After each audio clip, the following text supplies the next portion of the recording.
Life is so good for the soul. Share a moment with a complete stranger or somebody you know. Don't care if you're young or you're old. Sit down and tune into the best show. Lee bringing all the flavor. Interviews getting greater and greater. With a nostalgic feel. You know she got the mass appeal. Word up. Even the Shaq people, Valerie, it's just, oh, like, you could play Flip Wilson. It wasn't a few months before I met somebody that felt the same way. So she contacted David Cook, one of the writers of an bio on Flip Wilson. She also got in touch with Flip Wilson's daughter as another option, but we were going to kind of lease the book. That way we wouldn't have to necessarily go through the family, and the story would be more about the book on Flip Wilson instead of Flip Wilson. But yeah, I had to do that. I was going to do that, and then it hit me, like I'm talking to the people, and they're like, man, I can't wait to see you play Geraldine. Now, quick backstory on Flip Wilson, if people don't know that, it was the first black TV star. He had his own show. He had everybody on it. He did a bunch of characters, and one of the characters was Geraldine. This is Flip Wilson in drag. So there was no way around me doing Flip Wilson without putting on that dress. And Geraldine is, here come the judge. Here come the judge. She was a classy lady. Her man was in jail, but I have to visualize that. And as I'm doing my research, I'm seeing he's sitting on Muhammad Ali's lap. Sammy Davis Jr. hit him on the ass. Like, and I'm an actor. I have no problem playing the role, but it was like, I can't put that damn dress on and then go back to Harvey. You know, come back to Chicago and feel good about it. Fuck how people feel about me. There's nothing gay about me. You know, anybody test that and come on with it. But it was weird that, and you just got that.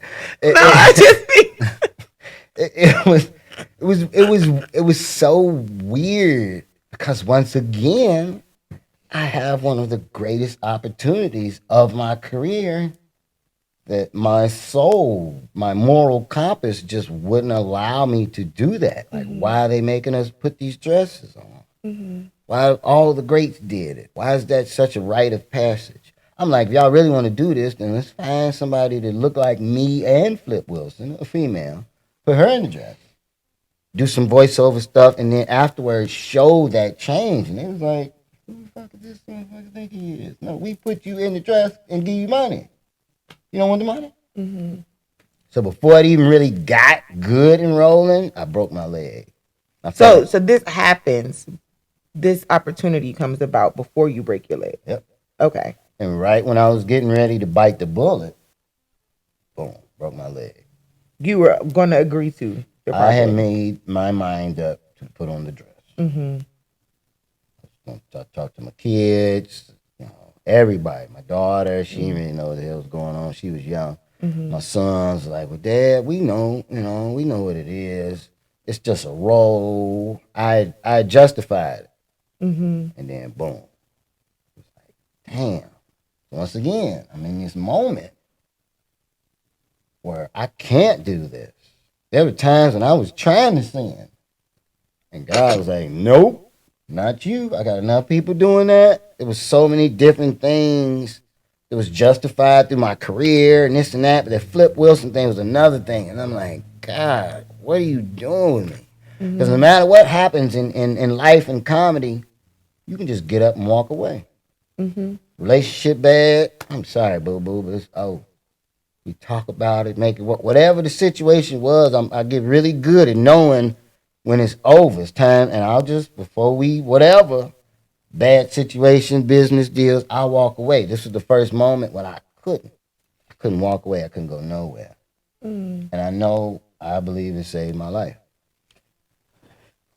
I think that's so layered because I'm hearing you describe the power of choice.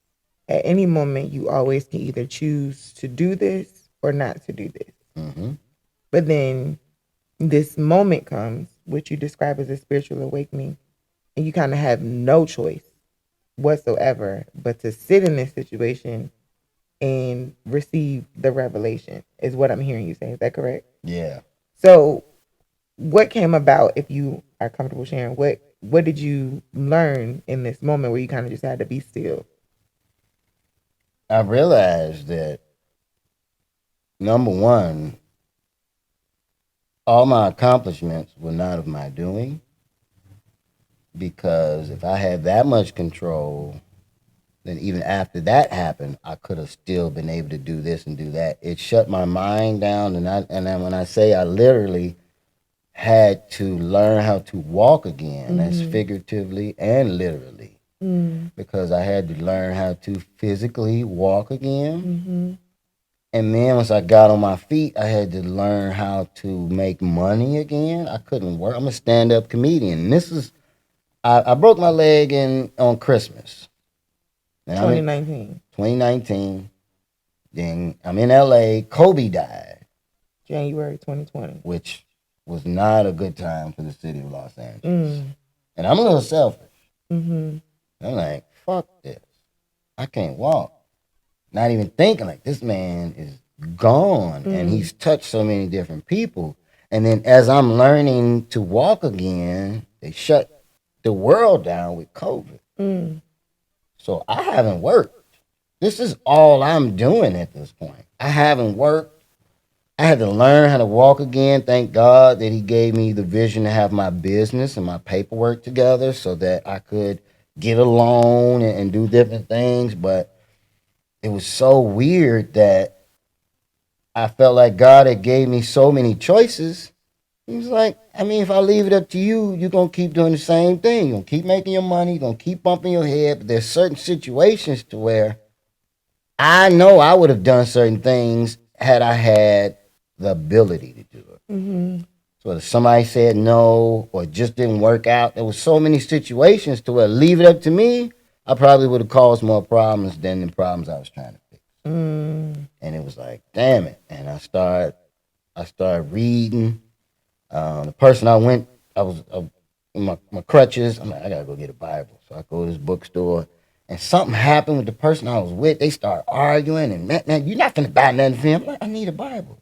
Can we push whatever happened aside so I get me a Bible? It was like so many different situations that was trying to stop me from truly getting that relationship with God and realizing, I don't care how funny you are, I'm doing something different with you, homie.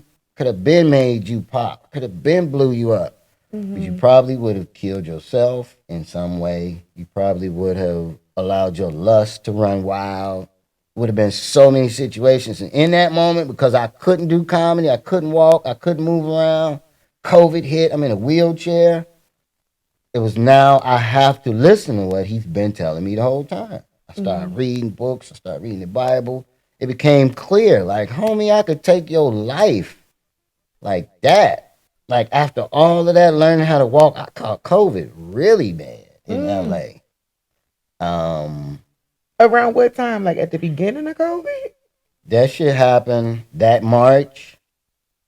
This was probably around December the next year. So I didn't walk from December to like April. So now that I'm starting to walk, March hits and the world shut down. It's like, damn.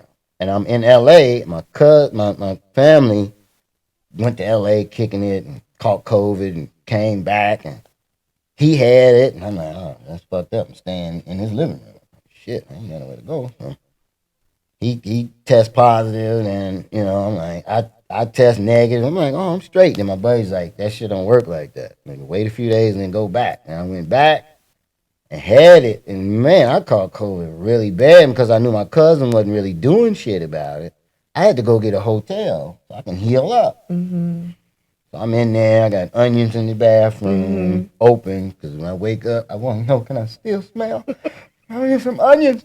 And then I got all type of sea moss and cayenne pepper tablets. I'm in there praying and doing push-ups and crying and shit. Why are you doing push-ups? I'm just trying to stay alive at this point. I'm weak.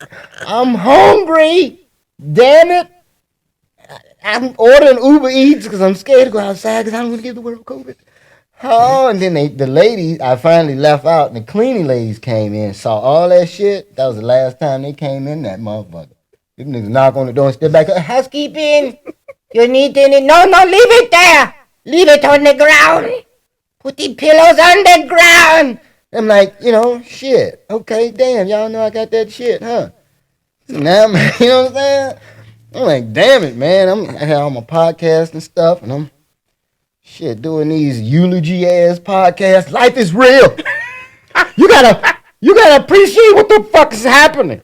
You gotta love people. You love somebody, just tell them you love them. Shit. I'm hungry. Uber Eats won't even come to this mother. I can't put that in there. I got to edit that out. It was such a roller coaster ride of emotions. I'm like, damn, here you go again. G checking me, Lord. Thank you. Because once I learned how to walk, it was on. Mm-hmm. It was on and popping.